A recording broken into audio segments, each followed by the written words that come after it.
ప్రతి వ్యక్తి తమ వ్యక్తిగత దైవాన్ని ప్రార్థించుకుంటూ ముందుకు వెళ్ళడం ఒక పద్ధతి అయితే, దానితో పాటుగా అవకాశము ఆసక్తి రెండు కూడా ఉన్నట్లయితే తప్పనిసరిగా ఈ రోజున శివాలయ సందర్శన, శివుణ్ణి సంబంధించిన స్తోత్రాలు కానీ లేకపోతే ఆయనకు సంబంధించిన నామాలు, అలాగే బిల్వాష్టకం, లింగాష్టకం, విశ్వనాథాష్టకం మొదలైనవి, చంద్రశేఖరాష్టకం, ఏదైనా సరే ఇలాంటివన్నీ కూడా మీకు చాలా చక్కటి మంచి ఫలితాలు ఇస్తాయి.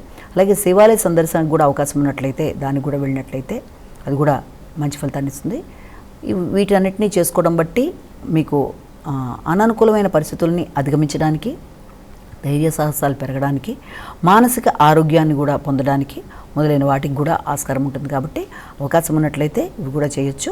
అలాగే ఇప్పుడు దాకా చెప్పుకున్న రాశి ఫలితాలని కేవలం ఒక వ్యక్తిని ఉద్దేశించి చెప్పలేదు కాబట్టి అన్నీ తమకే వర్తిస్తాయని అనుకోకుండా ప్రతి వ్యక్తి తమ వ్యక్తిగత జాతకంతో కలిపి ఇవి చూసుకుంటూ ముందుకు పెడుతున్నప్పుడు గోచారీత్యా ఎదురుతున్న చిన్న సమస్యలు ఏదైనా ఉన్నా వాటికి ఈ పాటి పరిహారాలు చేసుకుంటూ ముందుకు వెళ్ళినట్లయితే చిన్న సమస్యలను అధిగమించడానికి ఆస్కారం ఉంటుందని మనం గమనించుకోవాలి. నమస్కారం.